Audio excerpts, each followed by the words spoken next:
હું એટલે માટે તમને કહું છું કે તમારા જિંદગીમાં ક્યારેક એવો પ્રસંગ બને ને તો તમને આ પ્રસંગ યાદ આવે ને તો તમે કદાચ હજી બોલતા કે કોઈનું ખરાબ કરતા તમે પાછા વળી જાઓ, કોઈનું અહિત કરતા તમે પાછા વળી જાઓ. કારણ કે જો દુઆ પણ નીકળે જો આટલું સુંદર થતું હોય તો બદુઆ પણ એના કરતા વધારે સાહેબ તમને અસર કરશે.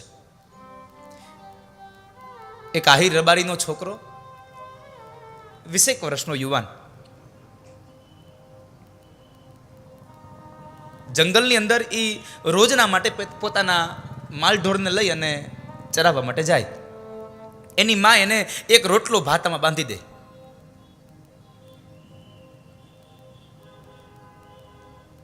બપોરે જમવા બેઠો ને ત્યાં એક વ્યક્તિ આવ્યો, અજાણો માણસ. એક અજાણો માણસ આવ્યો અને કહે છે, ભાઈ મને બહુ ભૂખ લાગી છે, જમવા દઈશ? અરે અરે આવો ને ભાઈ.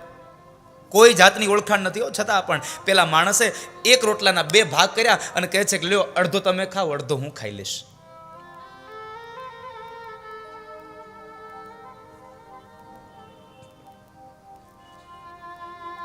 બીજા દિવસ થયો અને બરાબર જમવા બેઠો, 2 વ્યક્તિ આવ્યા. એણે કહ્યું, ભાઈ બહુ ભૂખ લાગી છે, જમવા આપશો? એક રોટલાના 3 ભાગ કરી અને 3 વ્યક્તિઓ જેમાં. ત્રીજો દિવસ થયો, 3 વ્યક્તિ આવ્યા, એક રોટલાના 4 ભાગ કર્યા અને જમ્યા. ચોથો દિવસ થયો, 4 વ્યક્તિ આવ્યા, એક જ રોટલો હતો, કારણ કે એને ખબર નહોતી કે આ લોકો રોજ આવવાના છે. ચોથા દિવસે 4 વ્યક્તિઓ આવ્યા એટલે કહે છે, ભાઈ બહુ ભૂખ લાગી છે, જમવા આપશો? એની માએ એક રોટલો આપ્યો હતો ને એના 4 ભાગ કરી અને પેલા લોકોને જમાડી દીધો અને પોતે કહે છે, હું તો સાંજે જમી લઈશ, મારી મા મને જમાડી દેશે સાંજે. પણ એ સમયે પેલા રબારીના દીકરાએ, આહિરના દીકરાએ એટલો પ્રશ્ન કર્યો કે હે ભાઈ, તમે મને કહો તો ખરા, તમે રોજ માટે એક જણા વ્યક્તિ વધતા આવો છો, આ તમે છો કોણ? પેલા 4 વ્યક્તિ એમ કહે છે કે ભાઈ અમે તને ઓળખાણ નહીં આપીએ. અરે પણ ઓળખાણ તો આપો. એ કે ના, અમે તને ઓળખાણ આપીએ ને તો તું કાલથી અમને રોટલો નહીં આપે, તું અમારી પાસે નહીં આવે, અમને નહીં મળે. તું, હું તમને વચન આપું છું, તમને હું જમાડીશ, મારી માને કહીશ એક રોટલો વધારે આપશે, પણ તમે કોણ છો મને કયો? અને ત્યારે 4 વ્યક્તિઓ કહે છે કે અમે યમના દૂતો છીએ, અમે યમના દૂત છીએ. યમના દૂત? તમારું કામ શું? તો કહે છે કે જે માણસને મૃત્યુ હોય ને એને અમારે લઈ જવાનું કામ અમારું છે. એમ? એક વાત કહું ભાઈ, એક મિત્રતાના નાતે કહું છું, મેં તમને જમાડ્યા છે એટલે નથી કહેતો, એક મિત્રતાના નાતે તમને કહું છું કે મને બતાવો ને મારું મૃત્યુ કેદી છે, મારું મૃત્યુ ક્યારે છે? 4 પેલા એમના દૂતો કહે છે કે ના, અમે ન કહી શકીએ, એ મારા ચોપડામાં લખ્યું હોય.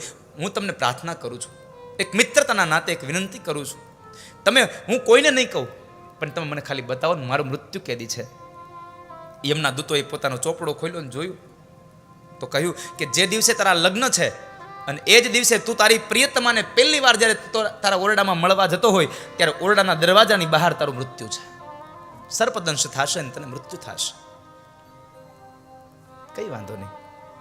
હવે દીકરો યુવાન થાય એટલે પછી મા બાપને ચિંતા વધે, એટલે મા બાપ એને પરણાવવા માટેની તૈયારી કરે છે, વેવિશાળ ગોતે છે. પણ દીકરાએ કહ્યું નહીં.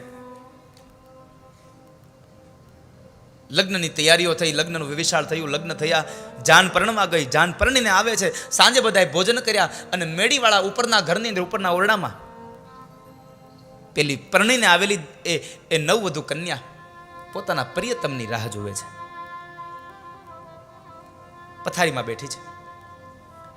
આ બાજુ પેલો યુવાન નીકળે છે અને બરાબર આમ સીડી ચડવા લાગ્યો. જે 4 યમના દૂતો હતા ને એમાંથી એક માણસ રડતો હતો, એક માણસ રડતો હતો. એટલે પેલા 3 વ્યક્તિએ પ્રશ્ન કર્યો, ભાઈ તું શું કામ રડે છે, આજે શું થયું તને?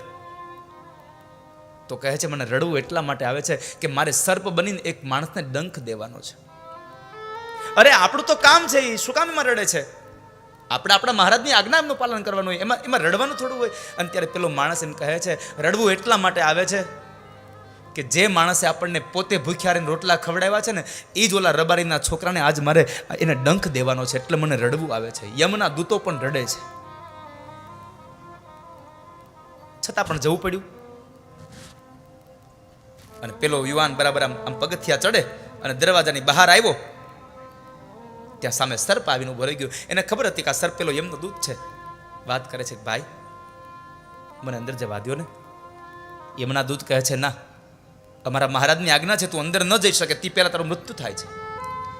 હું તમને પ્રાર્થના કરું છું, એકવાર મારી પ્રિયતમાને મળી લેવા દો, હું હમણાં પાછો આવી જાઉં, પછી મને તમે ડંખ દઈ અને મને મોતને ઘાટ ઉતારી દેજો, પણ તમે એકવાર મારી પ્રિયતમાને મળી લેવા દો. મારી પ્રિયતમા રાહ જુએ છે, આજીજી કરે છે, બે વાતો કરે છે.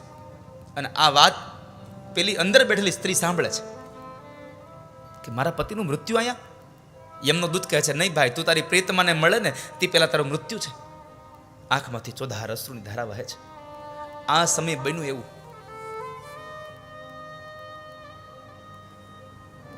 જે મકાન હતું એ મેડીના દરવાજો, જે બારી હતી, એ બારીના પાછળના ભાગમાં એક રસ્તો પડે અને એ રસ્તા ઉપર એક ગર્ભવતી સ્ત્રી દુઃખી હતી, ગરીબ હતી, દરિદ્ર હતી અને ભૂખને લઈ આકુળ વ્યાકુળ થઈને રખડતી હતી. અને એ પોતે એમ કહે છે કે કોઈ આ બે જીવ હોતી માને કોઈ જમાડો ને, કોઈ સ્ત્રીને જમાડો ને, બહુ ભૂખ લાગી, મારા પેટને કોઈ ઠારો ને, મારા પેટને કોઈ ઠારો.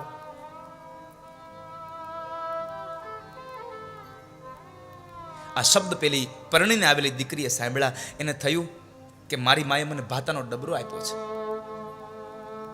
પણ આ ભાતાનો ડબરો કોણ ખાશે? કારણ મારા પતિનું તો મૃત્યુ આવ્યું છે, મારા પતિને મોત આવ્યું છે. હમણાં મારો પતિ ગુજરી જાય પછી કોણ મીઠાઈ ખાશે? આ મીઠાઈ એમનેમ નાખી દેવી પડશે. એટલે સાડીના છેડામાં એ ડબરાને બાંધી અને પોતે એ દીકરી આવેલી, પરણીને આવેલી દીકરીએ સાડીનો છેડો નીચે ઉતાર્યો અને પેલી જે ગર્ભવતી સ્ત્રી છે એને કહે છે કે લે બેન, આ ભાતાનો ડબરો તું લઈ લે. આ ભાતાનો ડબરો મારા ભાગ્યમાં નહીં, તારા ભાગ્યમાં લખાણો. તું જમી લે અને તારા પેટને જીવને, તારા પેટને શાંત કર, તારી ભૂખને શાંત કર. પેલી ગર્ભવતી સ્ત્રીએ પેલે ભાતાનો ડબરો લીધો, સામે નીચે ઓટલા ઉપર બેસી એક પછી એક મીઠાઈને ખાય છે. અને મીઠાઈ પેટમાં ગઈ ને તો પોતાનું ભૂખ શાંત થઈ.